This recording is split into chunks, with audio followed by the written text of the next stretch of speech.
안녕하세요. 오늘 우리가 다뤄볼 이야기는요, 아주 일상적이고 사소해 보이는 것에서 출발합니다. 바로 밥값인데요.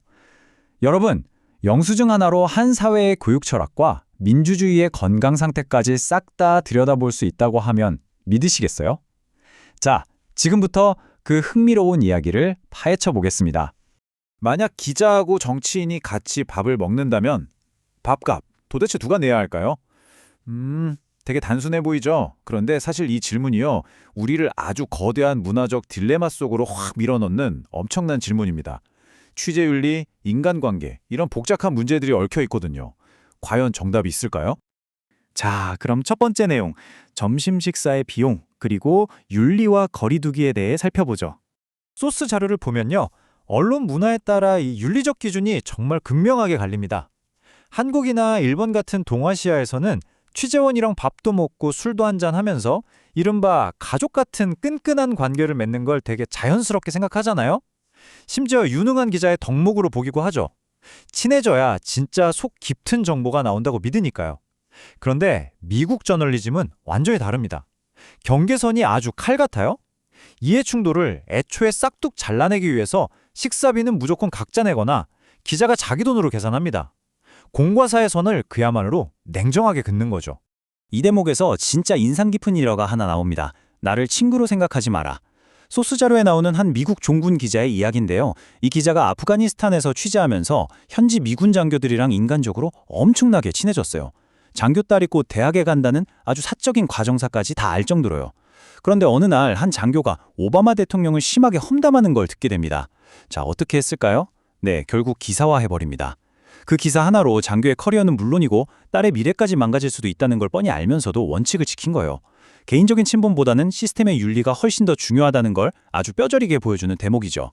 두 번째 주제, 사실 대 허구, 뉴스룸의 파이프라인으로 넘어가 보겠습니다.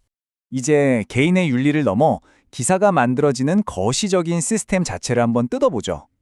미국 언론사는요, 기자가 글을 썼다고 해서 그게 바로 딱 발행되는 게 절대 아닙니다.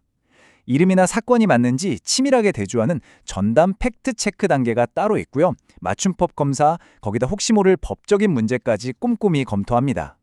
이런 촘촘하고 다층적인 에디팅 과정을 다 통과해야 비로소 기사가 세상의 빛을 보는 겁니다. 여기서 우리가 주목해야 할 핵심은요, 팩트체크가 기사 출판 이전에 그것도 아주 독립적이고 필수적으로 작동한다는 사실입니다. 반면에 소스 자료에서는 동아시아의 미디어 환경을 꽤 날카롭게 꼬집고 있습니다. 미국 모델처럼 엄격하게 검증하기보다는 일단 빨리 내보내고 보는 속도, 그리고 사람들의 눈길을 확 끄는 선정성에 훨씬 더 치중한다는 건데요. 아무래도 페이지 조회수나 TV 시청률에 쫓기다 보니까 사실 확인이 제대로 안 된 정보 보도 자료를 그냥 받아 쓰거나 심지어 확인되지 않은 온라인 소문을 긁어와서 그대로 보도하는 일이 비일비재하다는 지적입니다. 시스템의 차이가 완전히 다른 결과물을 만들어내는 셈이죠. 세 번째 내용입니다. 권력에 도전하기, 프레스룸의 역학관계.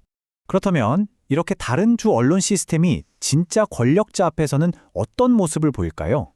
미국의 백악관 브리핑룸, 여러분도 뉴스에서 보신 적 있을 텐데 정말 치열하죠. 거의 전투 같습니다. 기자들이 대변인이나 대통령한테 엄청나게 날선 질문을 마구 던지고 때로는 소리까지 지르면서 논쟁을 벌이잖아요. 권력을 견제한다는 본연의 역할에 충실한 겁니다. 하지만 소스에서 묘사하는 일본의 프레스룸은 사뭇 다릅니다. 굉장히 수능적이랄까요? 정부가 불러주는 대로 얌전히 받아 적는 수준이고, 권력자한테 좀 뼈 때리는 불편한 질문을 했다가는 자기 기자 생명이 끝장날 수도 있다는 그 깊은 두려움이 기저에 깔려있다고 분석하고 있습니다. 자, 그럼 여기서 우리는 아주 근본적인 질문 하나를 던져봐야 합니다. 도대체 왜 저널리즘 수준에서 이런 어마어마한 격차가 나는 걸까요? 기자들이 그냥 개인적으로 용기가 없어서? 아니면 능력이 부족해서 그럴까요? 아니면 우리 눈에 당장 보이지 않는 더 깊은 사회적 뿌리가 있는 건 아닐까요? 소스 자료는 이 질문에 대해 아주 뼈 때리는 진단을 내립니다. 문제는 바로 시민들의 수준이다. 와, 좀 아프죠? 그러니까 미디어의 질이라는 건 결국 그 미디어를 소비하는 대중들, 즉 독자의 수준을 거울처럼 고스란히 비춰주는 거라는 얘기입니다. 만약 우리 시민들이 엉터리 기사를 보고 막 분노하면서 팩트체크 제대로 하라고 요구하지 않으면 언론사 입장에서도 굳이 돈 쓰고 시간 써가면서 기사 퀄리티를 높일 이유가 없다는 아주 냉혹한 현실을 지적하는 겁니다. 언론의 수준이 곧 그 사회의 수준이라는 뜻인 거죠. 네 번째, 이 문제의 진짜 근원인 교육적 토대에 대해 이야기해 보겠습니다. 지금까지 이야기한 언론과 대중의 수준 차이, 그 밑바닥에는 결국 그 나라가 아이들을 어떻게 길러내는지, 바로 교육 철학이 아주 깊고 단단하게 자리 잡고 있습니다. 동아시아의 교육 시스템을 보면요, 철저하게 암기 패러다임에 갇혀 있습니다. 목적은 딱 하나, 시험 잘 보는 거고요. 방법은 선생님 말씀 조용히 듣고 달달 외우는 겁니다. 그럼 결과가 어떻게 될까요? 체제에 순응하고 시키는 일 아주 잘하는 순종적인 노동자가 탄생하겠죠. 반대로 미국이나 이른바 엘리트 교육의 핵심은 다릅니다. 토론 패러다임이거든요.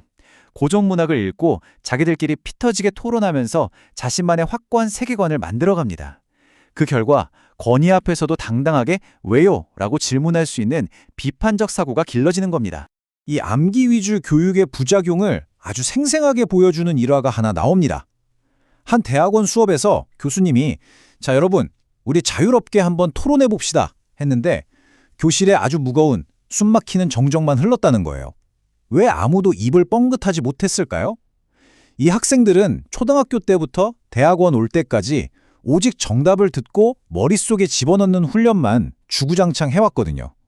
내 생각을 말하고 남이랑 논리적으로 부딪히는 방법 자체를 배운 적이 없으니까 갑자기 질문이 주어지면 그냥 꽁꽁 얼어붙고 마는 겁니다. 자, 마지막 다섯 번째, 생각하는 사회 구축, 그리고 궁극적인 결과물입니다. 이 두 가지 완전히 다른 교육 시스템이 거시적으로 우리 사회에 어떤 결과를 가져오는지 한번 생각해보죠. 암기 위주의 교육은 아까 말했듯이 순정적인 일꾼들을 대량으로 찍어냅니다. 정해진 시스템 안에서 톱니바퀴처럼 묵묵히 제 역할을 해내는 데는 아주 최적화되어 있죠. 그런데 세상을 완전히 뒤집어 엎고 새로운 가치를 창출하는 일론 머스크나 소프트뱅크의 손정희 같은 파괴적 혁신가들은 대체 어디서 나올까요? 소스 자료는 아주 강력하게 주장합니다. 이런 혁신가들은 주어진 정답을 거부하고 기존 시스템에 끊임없이 의문을 제기하며 토론하도록 북돋아주는 그런 환경에서만 탄생할 수 있다고요. 여기서 소스 자료는 토마스 쿤의 아주 유명한 개념이죠. 패러다임의 전환이라는 묵직한 화두를 던집니다. 패러다임의 전환 다들 들어보셨죠? 기존에 우리가 찰떡같이 믿고 있던 학문의 기본 개념이나 관행이 밑바닥부터 완전히 뒤집히는 걸 말하잖아요. 이 개념을 왜 가져왔느냐 명확합니다.